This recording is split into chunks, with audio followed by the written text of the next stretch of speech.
Right then, so Gillingham tomorrow, what sort of challenge is that going to pose? Yeah, we had a really difficult game last season there. I know Peter well, a lot of respect from his teams. They're young, got some very good footballers in the team, so we have to be aware of that, play a particular way to try and stop that. McDonald's a threat, playing the shoulder, so it'll be a tough game.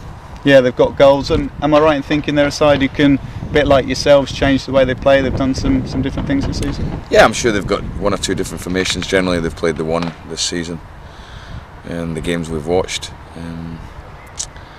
But they've got quite a young team like ourselves, so and they'll try and play out from the back. They're a good footballing team. It'll be a difficult game.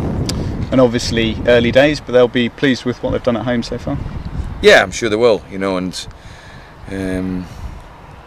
Peter's a really well-established manager. You know, and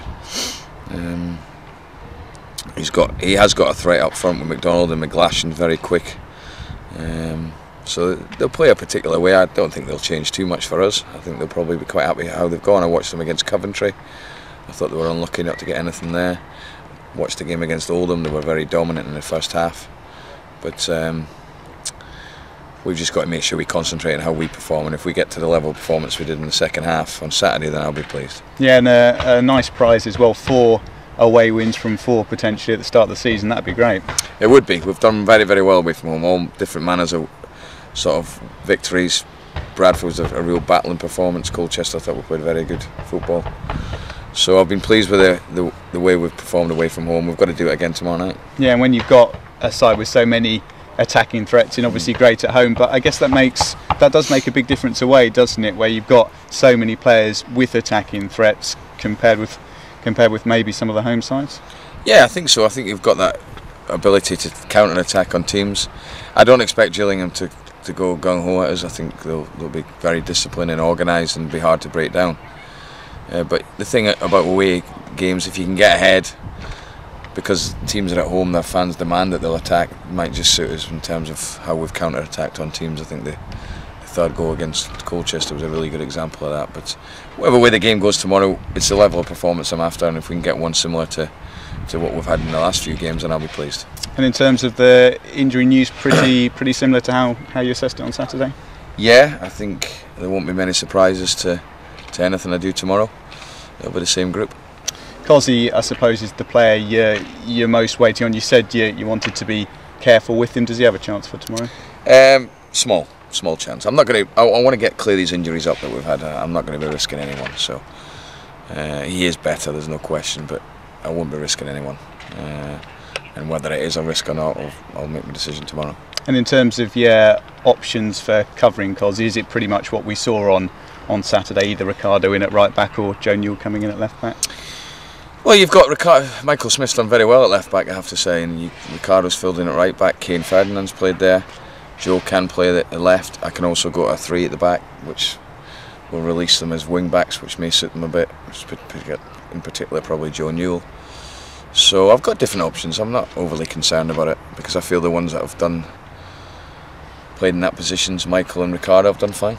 You're happy with Joe since he's come back in? Because obviously he had that injury, didn't he, early on? It's never ideal to get injured right at the start of the season. Joe Newell? Yeah. No, I've been pleased with him. I've got a particular area of the pitch I want to play him in this season. I see him try and work with him as a centre midfield player, really. And that's something I'm looking to do. Sometimes because of the numbers and the injuries and all that, I can't do that, but I think that's an area of the pitch I can see him playing. Listen, I have to say he's been brilliant in the way he's gone about it since he started the season. Physically, he's growing again. My opinion of him hasn't changed. I think there's a really, really good player in there, and he's just got to get that belief. But I do think that he's finding that. Yeah, and I suppose central midfield for Joe. He maybe is a player who needs to find his exact role in the team, and equally he's the sort of player that could fit in very well with either Jack Payne or Jermaine Anderson, or maybe even as a 3. Yeah, no, you can play in there. You can play in different formations. He's very flexible, and sometimes it won't be a case of I have to play him in there. I just won't be able to. For his development, I've made my mind up that he's going to be as a centre midfield player, and it's something we'll work on in the training ground. We've done a bit today. But no, there's a very good player in there, and I think people have seen that this season. I think some of his performances have been excellent. just a pity he got injured again. Yeah, and I guess he's got his own programme to work to, if you like, and you've got the likes of Marcus Maddison and Luke James who've come into the side. And is it a situation like you've had in the past where you get these players who've been in non-league or they're young and up and coming? Do you have quite a sort of structured programme that you know what you need to do with them, and not only what they do on a week-to-week basis, but that general development? Yeah, I think we do, in terms of what we put to them and where we feel we can develop them. There's a group work, but there's also a lot of individual work, and it's sometimes difficult to get it in because you've got 3 games a week. You have to be careful how much you can get into them, but sometimes it can just be video stuff and show them the certain things they did well and not so well on a game, you know. So yeah, we put a lot of work into the players, but that's our job, you know. And have you learnt lessons from the likes of Lee Tomlin and Dwight Gale and Britt when you've had them here, how kind of best to get the best out of these players? Well, each individual's different, you know. Dwight Gale wasn't here for that long. The thing about Gailey was, as soon as he came in the building, his technique was excellent, and obviously we worked on different sort of finishing, but he could score with headers, left foot, right foot. And when he got scoring goals, he couldn't stop the boy. Britt, very similar, different players, very similar. I would say at the moment Gailey was probably just a bit ahead of Britt in terms of technically, but Britt will get there. He's only young. Whereas Tomlin was totally different to those pair in terms of he didn't play as a 9, he played more as a 10. A terrific ability, and a different sort of temperament to work with. And I suppose you never quite know what you're going to get until you see them out on the pitch for the posh. In the case of Maddison, he seems to have absolutely loved it so far, virtually from the first second. He's done very well. It's not easy, you know, to make that transition so quickly. He's a confident boy. He's got a lot of confidence in his own ability, in a good way, you know, not in an arrogant way, in a good way. There's nothing wrong with having that.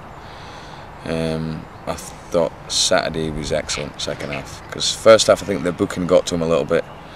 Second half he was outstanding, and the areas he picks up on the pitch, he's very, very astute at doing that, and I've been delighted with the boy since he's come in the door.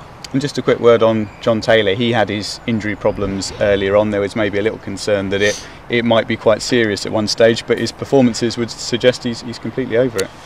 Yeah, I mean, I put him back in for the Port Vale game, and if you'd have seen the boy at half time, you'd have thought there's no way he could carry on. He's just physically gone, but he just finds it from somewhere. He's got a great desire. Saturday he looked a lot fresher. I felt he coped with the 90 minutes a lot better. He's had no reaction at all on the Sunday morning, which is important because obviously last week we had a bit of a break, whereas this week we've got the game straight away on Tuesday. So he'll be in the squad for tomorrow.